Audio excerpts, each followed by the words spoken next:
Hi everyone, welcome back to another episode here on my tiny little channel. I'm Jessie Wyman, founder of the Brand Photographer Method, owner of Jessie Wyman Photography, and avid casual apparel wearer today. And I'm super casual. Today I was tired of sitting in my chair, so I'm just going to be relaxing with you guys. So I am here to help you build your brand photography business. Whether it's helping you get leads in the inbox, shoot planning, nailing the shoot, I've got you covered. But today we're going to talk about the 3 things you should be including into your shoot plan so your clients have an amazing shoot. So let's dive right into that.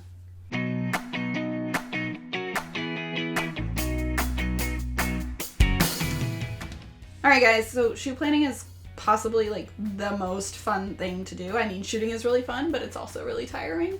But shoot planning is really exciting because I love organizing all the ideas and like the inspiration and like looking through my clients' like platforms. It's so much fun, and I don't know why I enjoy it so much. Maybe because it's like the geek in me, like using I use Milano, and I'll link that up in the description, but like organizing it, making it look so nice, I just love it. But beyond just like organizing everything, it needs to be useful, right? And the 3 things that I love to include into the shoot plans, which I do include more than that, but are shot types, props, and outfits. I'm going to dive into a little bit of these and what I do. If shoot planning is still like really daunting to you and you're like just starting out, I do have shoot plan templates for various entrepreneur types in the shop. I'll link that up into the description. But let's go ahead and dive into the shot types.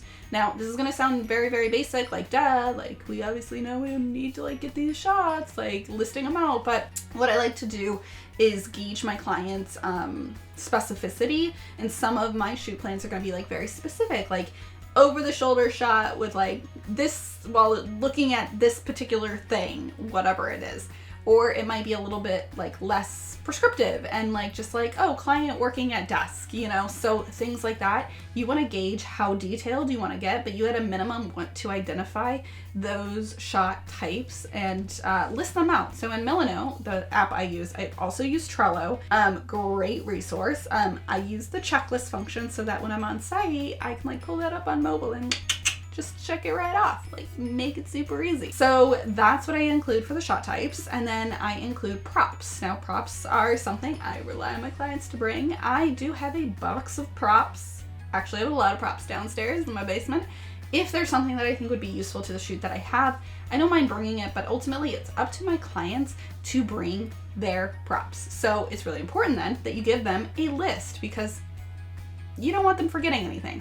Now, the type of prop is really going to be dependent on the shot type that you've previously identified. So let's say you want to have your client who's a nutritionist in the kitchen making a salad. Obviously, they are needing to bring like the plate, the salad ingredients, the utensils. Maybe you want them chopping veggies. Okay, a cutting board, a knife, a bowl to mix it in, a bowl to serve it in. Are they gonna need like salad tossers? What about like a dish rag to like put under the plate to make it look nice? What about flowers for the countertop to make it look more staged? Depending on where you're shooting, you might need to have more props for decor and staging than others, but you definitely want to list out as detailed as you can get so that by the time you have the shoot, they know exactly what they need to get. And also you get on location and you're not going to forget anything. So that's props. Number 3 is outfits. This is quite possibly one of the hardest things to plan for. I would say for me, it takes the most time in figuring out what's going to make sense, but I don't necessarily go and like pull an exact outfit for them. What I do is I link up to like an outfit type. Like, okay, if let's take this nutritionist is in the kitchen making a salad.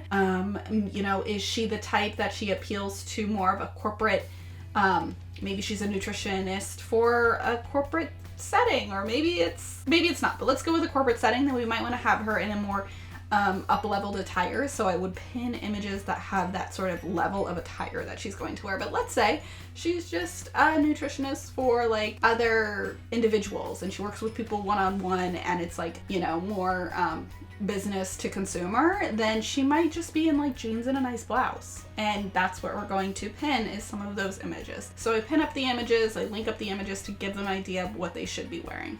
So those are the 3 things. We've got shot ideas, props, and outfits. If you're still lost on like what to do, I do have shoot plan templates.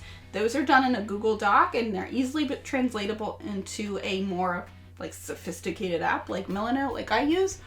And I do have in that shoot plan template how I translate that or into a Trello board. And what I do is I send my clients that, and that's what they get. So hopefully this is helpful for you guys. I hope you enjoyed this episode. It was a quick and short one. Hope you liked it, and I'll see you in the next one.